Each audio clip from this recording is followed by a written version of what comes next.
Ahojte koťátka, já jsem Mia. A dneska vám řeknu svůj příběh. Ale ještě předtím mi dejte odběr a like, jinak vás spláchnu do záchoda. A my jdeme na to.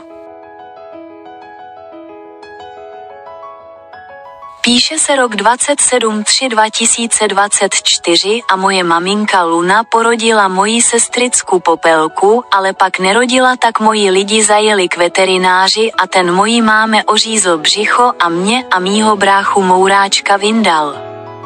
A měsíc po narození jsme žili jako rodinka, moje maminka, která mě a moji sourozence krmila.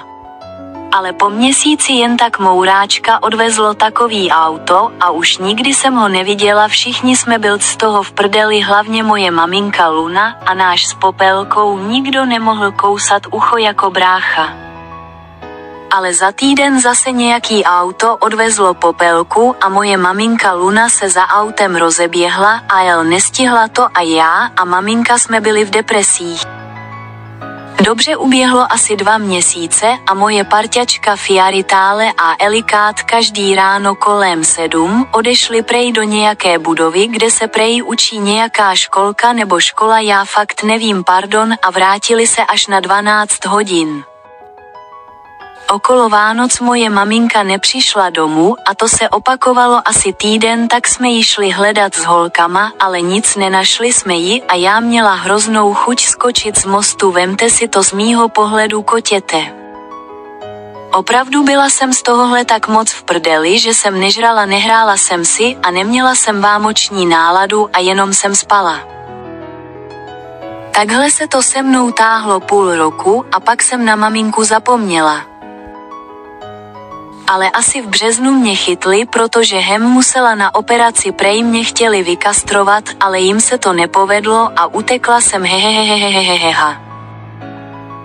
Asi na konci června Fiaritále a Elikát nechodili do té školy nebo školky, napište mi to do komentářů, jestli je to školka nebo škola. A někde na naší zahradě našli asi 5 koťat, ale já jsem byla naštvaná, protože se soustředili jen na ně, ale na mě ne, a já byla z toho smutná a postupně ty koťata začaly mizet a já byla happy. Ale jedno kotě tak zůstalo a hádejte, kdo to byl, byla to Zoe, ona ta vychcaná kočka. Mio, ty jsi mi řekla, že jsem vychcaná? Neřekla jsem ti, že jsi vychovaná. Díky, už jsem se lekla. A musím říct, tak jak je to zlobivé kotě, mám jí ráda a baruji jako moji dceru, protože jsme si hodně blízké.